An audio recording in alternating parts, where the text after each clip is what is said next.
Okay, but today, since we're kind of through with the hormones, now you guys all know, obviously, we don't separate systems of the body. So of course, we focused on hormones for 5 or 6 weeks, and now we're going to change gears and pivot into a different topic. But of course, they all overlap, right? They all overlap.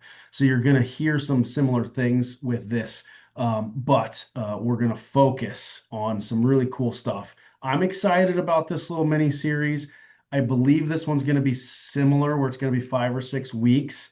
And when am I not excited? Somebody might be thinking, Dr. Scott, you're always excited. Well, okay, you got me. The inflamed brain. Now that's so that the mini series is called the Brain Protection Plan. Okay, so you guys can all see my screen. Okay, give me a thumbs up or something. Okay, perfect. Okay, so here's the deal, y'all. Not very many people I talk to, or in general in our country, do not have some sort of brain fog, anxiety, depression, focus or attention issues, memory and cognitive type decline. And what we want to talk about is how and why that's all happening. And it's getting worse and it's getting younger and younger than ever before. And there's so many things we can do to kind of prevent or to obviously address if you're in the midst of that. I do not have a single day that goes by that I don't talk to someone that talks about brain fog. Does anybody know what brain fog even is? Like somebody like explain, like what is brain fog? And don't feel like you have to, but if anybody has experienced that, it's sometimes some people are like, well, what does brain fog even mean? Anybody want to share an experience at all? When you Yeah. can say everything but the word. You can There you describe go. everything. There you go. You can think of everything but the word that you're looking for. Yeah, Yep. yeah. Yeah, that's great. That's a great example. Yes. So words don't come to you. Just feeling like almost like I've heard people explain it like they almost feel like weighted down, like their brain is just like almost got a wet blanket on top of it, like their like thinking isn't clear, maybe as sharp as it used to be. You're not as witty as you used to be. Words don't come as easy. Okay, so brain fog. So, some people will dismiss that as, oh, it just kind of happens to everybody because it's so common. I'm going to say that you guys have heard me say this time and time again. Just because it's common doesn't mean it's normal, right? So, and it's not just because you're getting older. We know that. Okay, so let's just dive in. Let me move my little screen here around a little bit so I can do do do do do. So I can make sure you guys can see on the recording the whole, there we go. That should work. Okay, so does this sound like you, or does this sound like maybe a partner, a spouse, a kid, a neighbor, a coworker? You walk into a room and if you forget why you're there. Anybody? You Yes. reread the same paragraph 3 times just to comprehend it. Your mood swings for no clear reason. You feel wired but tired, maybe foggy by 2 p.m. in the afternoon. You're almost done with your workday or mid through your workday. Things just aren't working like they were. Okay. And the quiet fear underneath it all, am I losing my mind at age? Fill in the blank. Because this is happening, like I said, younger and younger and younger. More people are experiencing this kind of stuff. So again, that's not an exhaustive list by any means, but this is a lot of things that people experience and things you hear. Okay. Not something to ignore. Okay. These are not simple things that we're just like, oh, it just happens. No big deal. So here's the truth. These are not character flaws. They are not just stress. They are not simply just getting older. These are symptoms. They're warning lights flashing on your dashboard. Okay. And the symptoms definitely have root causes, and you can actually find them and address them. So there is hope for people. Okay. And when I say warning lights, guys, I mean the research is pretty dang clear at this point, where this is happening when people are in their 20s, 30s, 40s, and this is the kind of stuff that's going to lead to potentially further cognitive decline over time. Okay, so we obviously don't want that to happen. Okay, a generation of struggling brains. 2 times, so over 100% increase in self-reported cognitive trouble. So that's memory, focus, decision making, all the things we've talked about, and so it's nearly doubled or more than doubled in adults ages 18 to 39 over the last decade. This is literally happening in teenagers and young 20-something-year-olds that just never used to happen, or it was very rare. It is common now, very common, and that is concerning. Okay. 26.7% of young adults now report depression, the highest of any age group. That's up by 8 to 10% from only a decade ago. Okay. Scary, concerning, obviously, to say the least. 7.75 million people, early onset Alzheimer's in between the ages of 40 and 64. Okay, so Alzheimer's and dementia used to be, okay, 80s, 90s. Okay, now it is literally happening in the 40s. 40s and 50s is not uncommon. Okay, I don't know if anybody knows anybody that's, now there's a difference too, guys. I want you guys to understand this, that to get a diagnosis for dementia or Alzheimer's, I mean, sometimes it's actually pretty tough because the warning lights and the symptoms of it start a decade or two potentially before a clinical diagnosis can be made. Okay, so that's what you need to understand is like this number is too low because brain fog and then more kind of more mild short-term memory loss, cognitive type stuff. Those are the warning lights that are leading to this kind of stuff later in life. Okay, it's more than, but even with that number, that's more than doubled since 1990, the 1990s. Okay, what the heck is going on? That is the question. Something in our modern environment is overwhelming the brain's defenses earlier than ever. The question is, what is it and what do we do about it? Does anybody have any educated guesses on why we're seeing this rapid incline? Social media, Social media, the phones. phones. Okay, so you could take that a lot of directions, Gail. I appreciate that because even like social media use with like depression and anxiety in our young ones, absolutely. There's been plenty of evidence to show that. And then what do you mean by phones and technology? Just being on the phone all the time, Okay. rather doing other things. Okay. So yeah, that's definitely impacting nervous system and brain health. 100%. I agree with you. So that's probably a piece to the puzzle. And then you could even go with technology and phones. I did a whole talk a number of months ago about EMF, right? So all of the waves that are interfering. Okay. So that's great. Anybody else want to throw anything out there? How about nutrition? Nutrition? Great. Your brain needs vitamins, minerals, nutrients, and energy. And so nutrition sources, not only is the standard American diet terrible for that, and it's gotten worse, but also then you add on food and the depletion of nutrients because of agricultural processes. So our food doesn't have nearly the content of vitamin, minerals, and nutrients that it once had. So great, good job, Janine. And then we could add on, okay, the next big topic. I'm looking for one more thing, and then we'll move on. Anybody else want to guess it out? Kind of has to do with food in a way. How about chemicals? Oh. How about chemicals? So herbicides, pesticides, and then all of the other chemicals, heavy metals, food, water, products. Again, we talk about this exhaustively if you guys have been around me for a while, but chemical exposure is obviously higher than it's ever been before.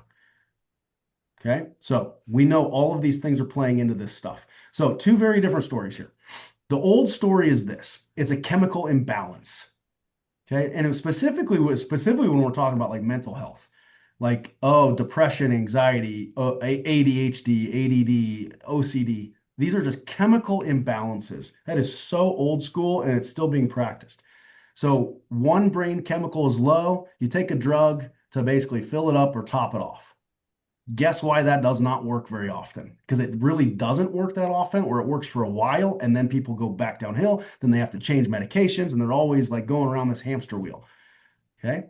Research shows that only 1 in 4 people with depression, for example, actually have low neurotransmitter levels. Okay. So this makes you stop and think. Just stop and think. Like, why the heck are we just handing out antidepressants, anti-anxiety, all of these meds to everyone who's complaining of those symptoms, But yet the science shows only 1 in 4 people with depression and anxiety actually have low neurotransmitters that we're trying to put drugs in. Okay. So this is where you advocate for yourself. Like what's actually going on? Okay. So the medications are going to treat like a smoke alarm. It's not treating the actual fire. That's kind of the analogy I like to use. Like you're trying to put out a fire by just waving some paper in front of the smoke alarm, getting rid of the smoke. This is why so many people feel managed. They feel okay on a medication, maybe never even really that better, never really that well. And then they go off the medication and everything comes back. Okay. Because most of the meds aren't actually, looking at the causes. Okay. So the news story is it's an inflamed, depleted brain. Okay. Mood, focus, memory problems are often downstream of, guess what? You've all heard this before, inflammation, blood sugar dysregulation, gut dysfunction, and energy failure and missing nutrients. If you would address those things right there, not that it's easy to address these, it takes time, that is going to help your brain flourish more, okay, and thrive more. Find and remove what's driving the fire, okay, so remove the sources, give the brain what it needs to rebuild, and the symptoms often lift at the source, okay? So all of these things play into it. We'll kind of dive into each one. But brain fog, this is, like I said, your dashboard warning light. Brain fog is not a diagnosis. It's kind of like a symptom pattern that people explain. It's your brain telling you it can't make enough clean energy to think clearly. It's the earliest and most common signal that one or more root drivers are at work. Okay, so it is a warning light.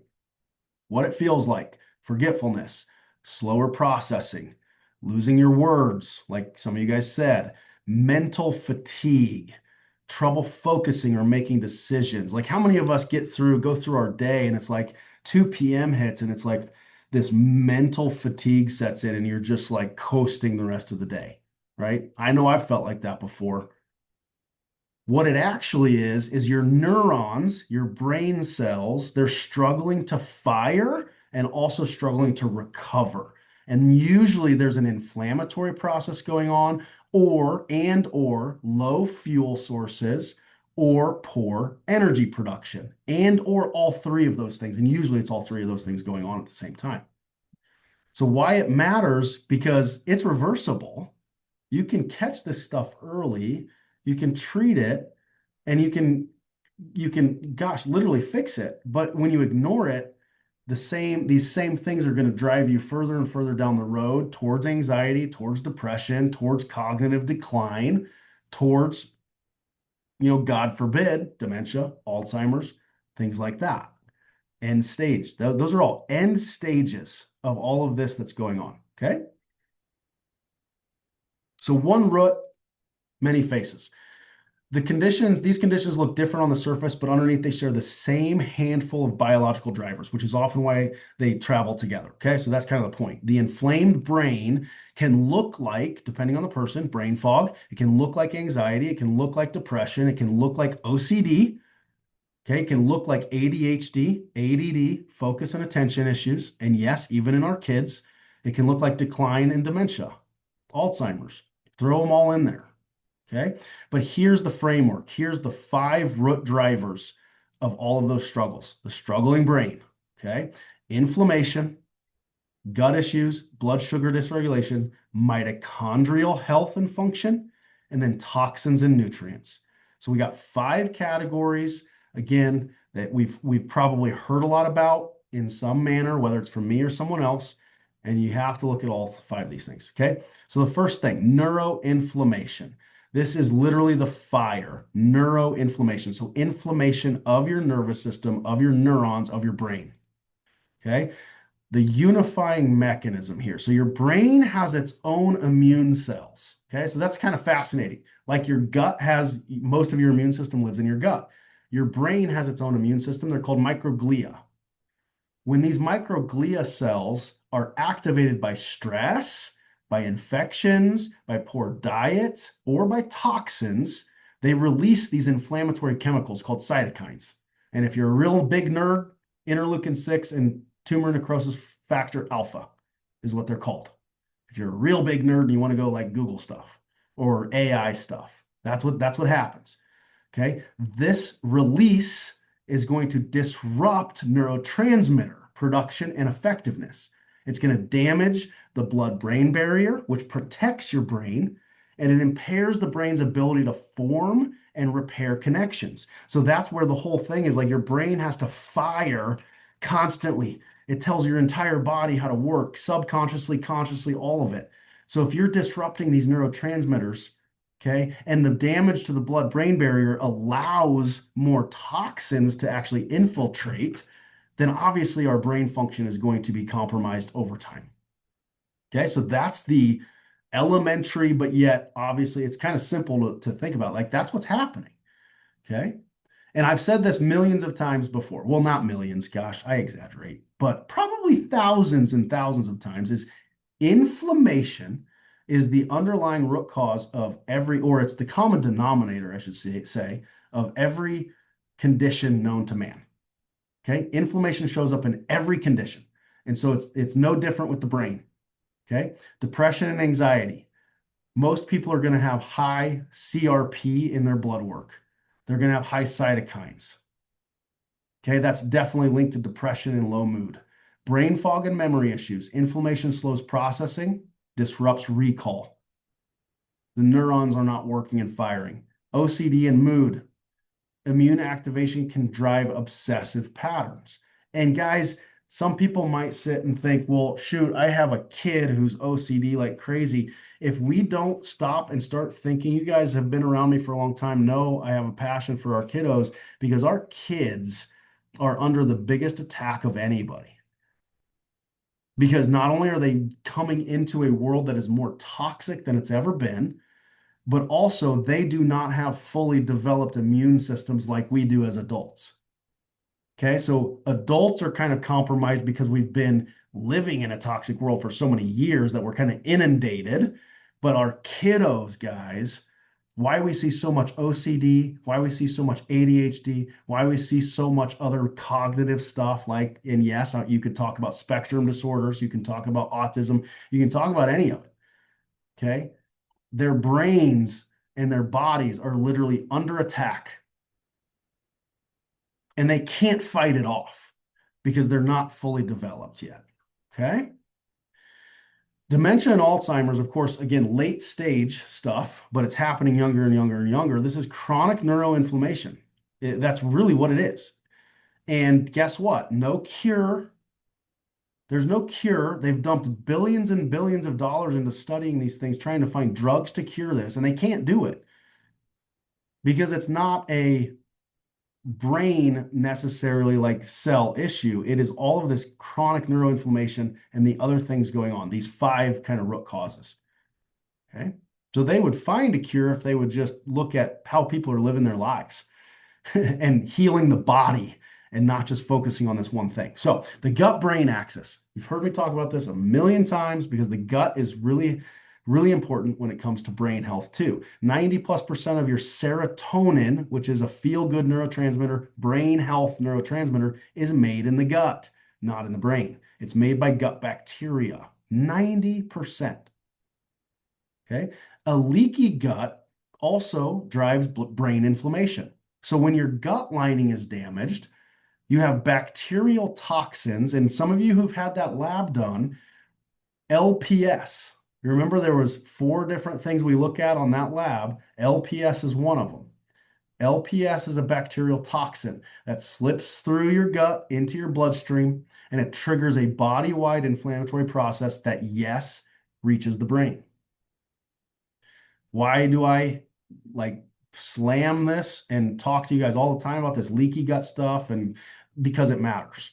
Because it matters. Because I care about you guys. Oh my gosh, I care. Your microbes make your mood. So gut bacteria manufacture serotonin, like we said. They also produce 50% of GABA and a big majority of your dopamine as well. So again, you've probably heard of those before. Serotonin, dopamine, and GABA are just critical neurotransmitters for your brain health and your nervous system health.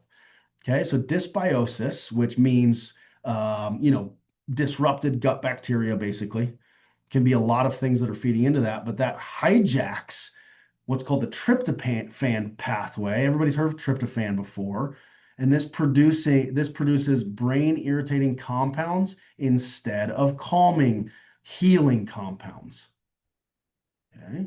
So the gut is important. Let's just leave it at that. Because again, we can get real nerdy here. We don't need to go there. You just got to know, you got to start with gut health too. Okay. Then we talk about blood sugar.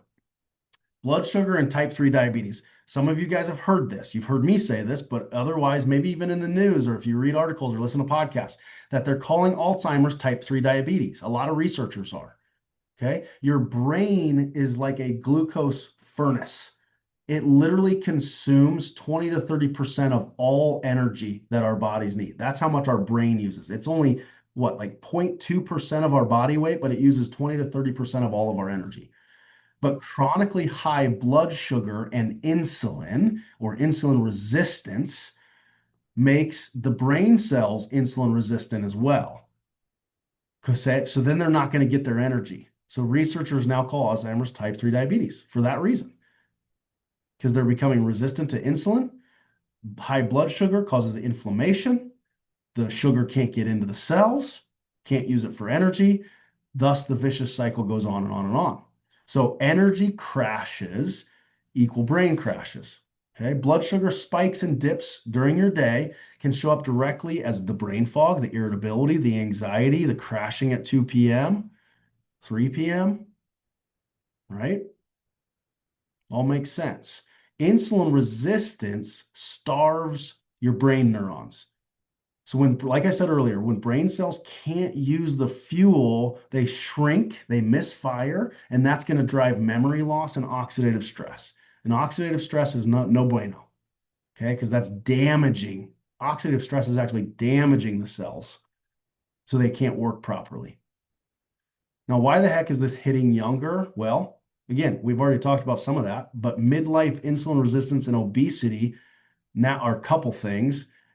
Now raise dementia risk. So this is the kind of stuff that's been studied. Of course, they always focus on obesity and blah, blah, blah, but insulin resistance and obesity, they've shown in the studies that raise dementia risk under the age of 50 exponentially, decades earlier than we've ever seen before.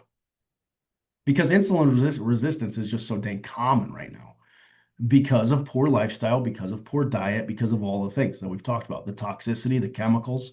All of that drives this insulin resistance issue. Okay. Then we move into the mitochondria. So remember what the mitochondria are? They're the power plant of the cell, and not only your brain cell. Every cell, every organ has cells that has mitochondria in it. Okay. These are the power plants. So thus they are the brain's power plants as well, if we're specifically talking about the brain. So an energy hungry organ, the brain, like I said, I said 0.2, but it's 2%. Sorry, I misspoke. 2% of your body weight that burns 20 to 30% of your energy. Okay, over 95% of that energy is made by your mitochondria. So when the mitochondria falter, neurons can't fire, they don't have the energy to recover, they don't have the energy to repair, and they generate damaging oxidative stress issues, which is going to lower energy, which is going to lower mood, lower focus, lower memory, and eventually so much damage is happening that someone goes into those later stage dementia, Alzheimer's type situations because the brain is literally being damaged. Okay, I'm going to throw this in there. I don't know if I'll talk about this specifically in another week, but it just came into my brain. I had a conversation yesterday with someone about MS. Okay, MS. And then even like things like ALS. Nasty. I mean, nasty, terrible things. But I don't know if you guys have heard this, but like they're still so focused on plaques, like in your brain and in your nervous system, the plaquing of the neurons. And that's what's driving things like MS, multiple sclerosis. Has anybody read anything different about that? I'm curious. Has anybody read anything about MS and kind of some of the causes behind what's going on?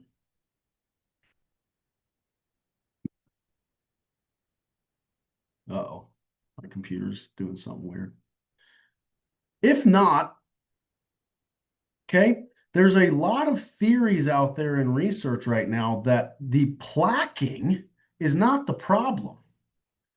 And this makes logical sense. Like if there's damage being done to your neurons in your brain or in your nervous system, the plaquing is actually the defense mechanism. It's your body trying to heal what's going on.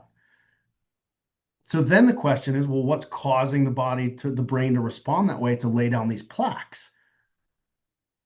Well, some of the leading theories are actually toxins, heavy metals, aluminum, lead, mercury. But then another really fascinating thing, I read a study not long ago, it was a while ago, parasites. Parasites they're finding on autopsy in people's brains of MS. And it's like, well, that makes sense too. Like parasites aren't supposed to be in your brain. Your body, your brain cells, those microglia are trying to protect your brain from these parasites and kill them off. And they're laying down these plaques in defense to the damage that's being done. So theories, like I said, super interesting to think about. Okay.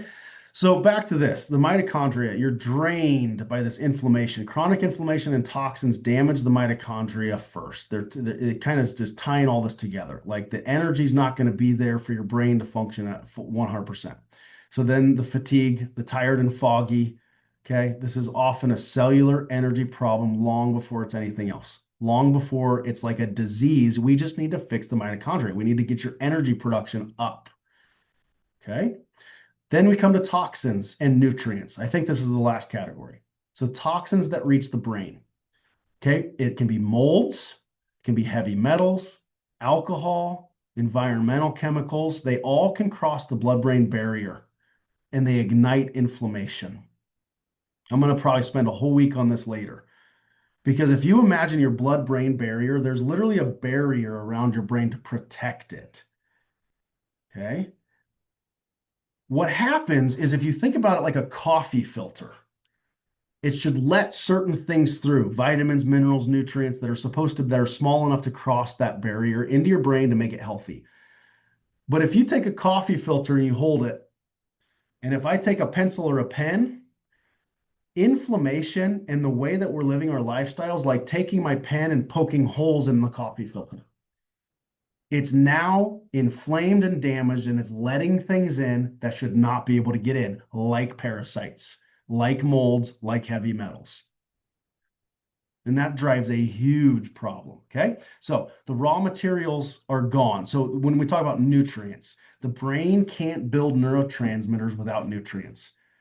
Over 20 deficiencies are linked to depression alone, okay? Most Americans are nutrient deficient. Why? Anybody want to be brave and come off? I loved the beginning when people were volunteering information.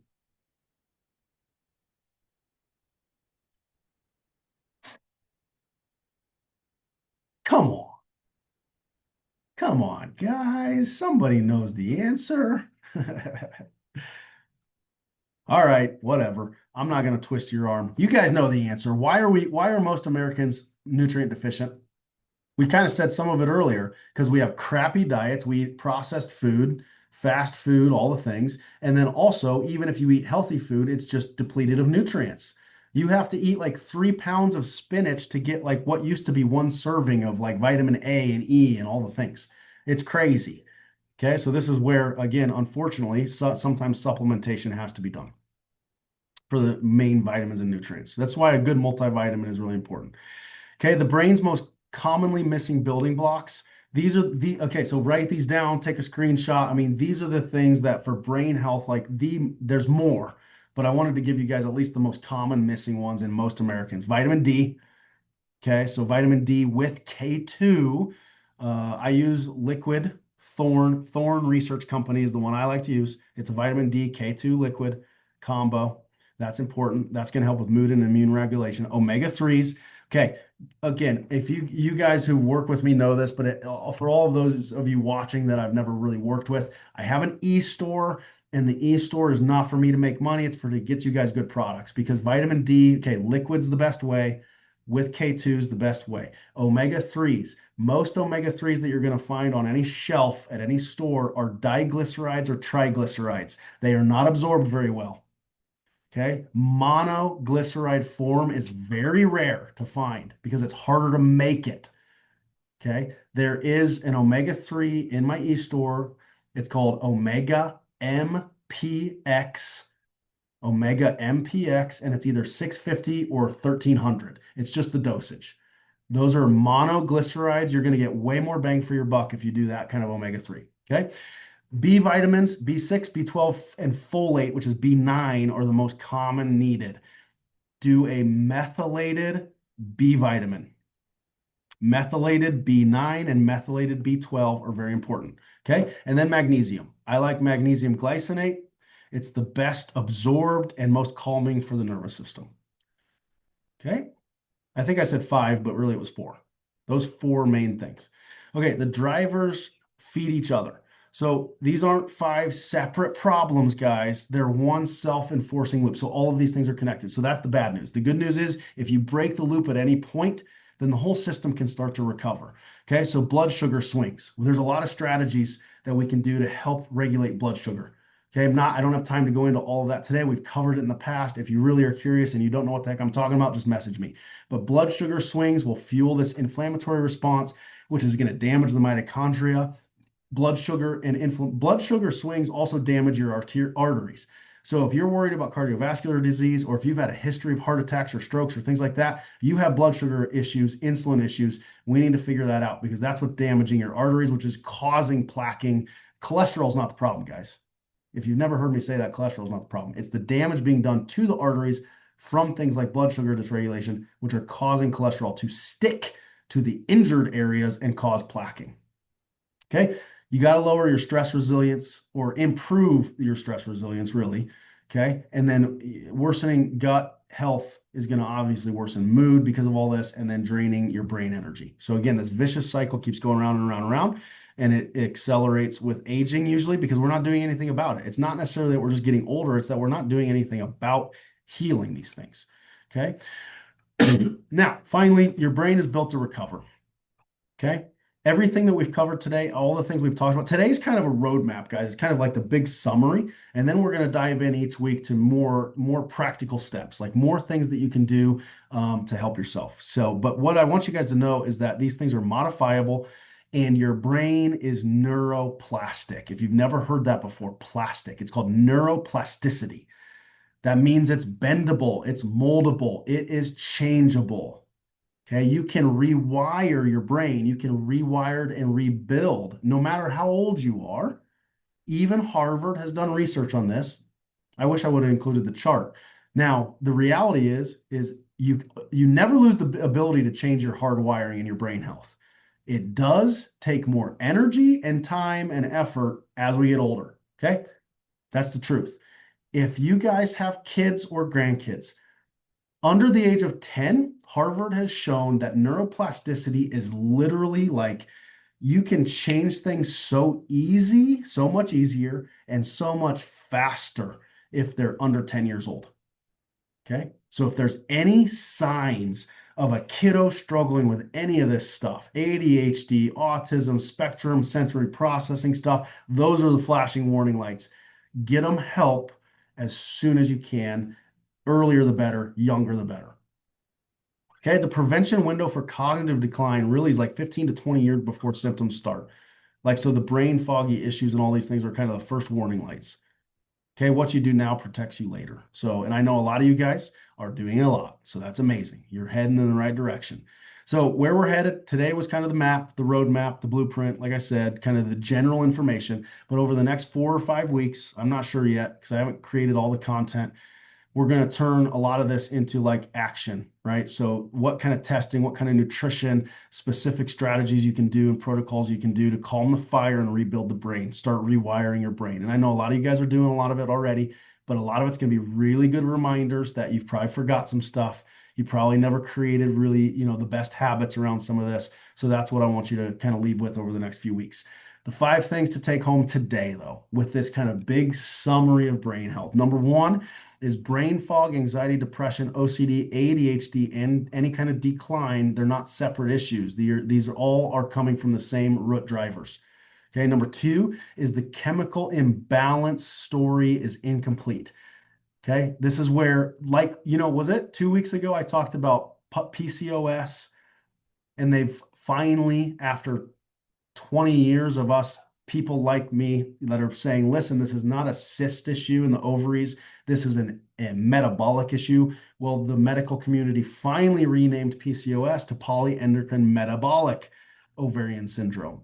Same thing is going to happen here eventually. I don't know how many years it's going to take, but they're going to start realizing, well, this isn't a neurotransmitter or a chemical imbalance only. That story is completely incomplete. Okay, we're going to start renaming a lot of these things. Okay, because inflammation and metabolism are the deeper drivers, like we've talked about. Number three, 5 drivers run the show. So these are the 5 things: controlling inflammation, getting your gut health right, making sure you're doing blood sugar regulation strategies, doing things to heal your mitochondria, which I know you have, some of you are like, well, how the heck do I do that? We're going to cover it. Okay. Healing mitochondria so you produce more energy, and then removal of sources, and also detoxifying your body of toxins, and then supplying the right nutrients. Okay. And number 4 is this vicious cycle. Okay. You can stop the cycle and change and redirect into the momentum in the right direction for sure. No matter what, no matter how old you are, no matter how young you are. Okay. Your brain is plastic and it's built to heal.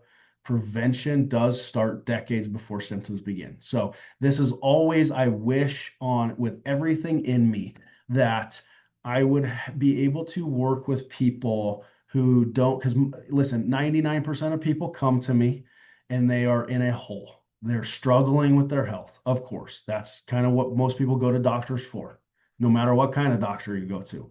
Okay. But in a perfect world, okay, we would start doing this kind of work before we're struggling. And this is why I'm going to preach and preach and preach that our kids, the generations, my kids are 11, 9, and 6, and it is scary, but also I'm confident that they're going to be okay because of all of the things that we are doing, them and myself and their mom.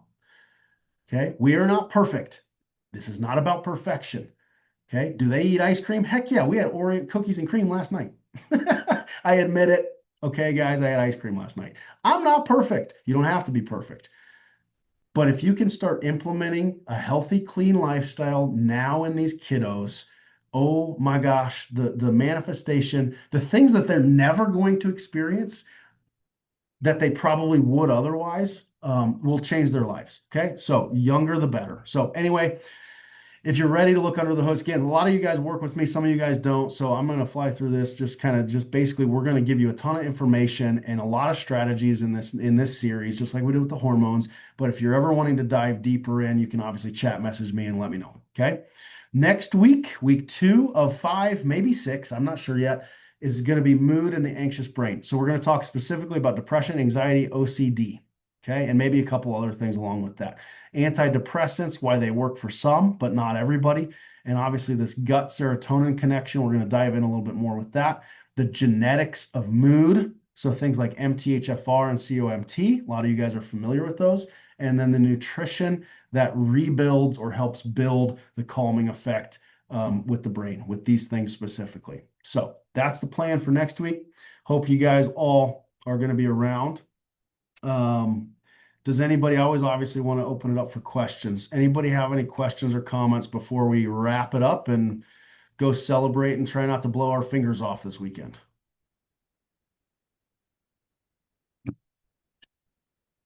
Any questions, comments? Glad you're home safe and sound. Hey, Welcome. well, thank you. I appreciate that comment. Woo, man, Colorado. It was a test. We'll put it that way. Maybe someday I'll tell you guys more, but it was definitely a grueling test and we survived. So thank you very Yay. much. Yeah. All right, y'all. If anybody does have questions and you just don't want to shout them out here, chat message me in healthy. And otherwise, yeah, please have a safe, happy 4th of July. I will see you guys here next week. All right.